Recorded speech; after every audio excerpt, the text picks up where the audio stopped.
something around there.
So there you have it. This is a remake of the Studley mallet. Now, if you ever heard of the Studley tool chest that has all these cool things, it's currently in the Smithsonian. I've gotten to see it once before. It was very, very cool. But this is a kind of a remake of it. This head was cast and I got to buy it at a tool meet recently and put it all in there, and I really kind of like it. I've always wanted to make one like this, and I didn't do it fully historical, following the Studley pattern. I didn't put the little brass symbol in here. It's a slightly different size.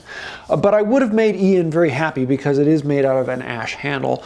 I just really enjoyed this, and I do like how it came out.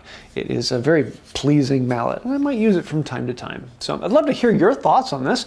Would you like me to actually take it to a full, complete polish, or do you like leaving some of those imperfections in there to show some of its history? I'd love to hear your thoughts on that, and it does help out the channel. Anytime you like, comment, share, subscribe, or throw your snide remarks down below. Thank you. Helps us get in front of more people, as well as all those people who put CBD. Comment down below. That means a lot. But if you really want to help us out and go even farther, think about joining these people over here. Those are some of the fantastic, wonderful, benevolent, gorgeous, and magnificent people over on Patreon. And between patrons and members, you guys sponsor this channel. I get to say what I want to say and show off the things that I want to show off, not what some company wants me to be selling for them. So thank you for that. If you'd like to find out more about that, think about becoming a patron or a member or clicking the little join button down there. That means a lot to me. I think I'll do it for now. Until next time, have a wonderful day. If this mallet were to hit you, you would be deeply impressed.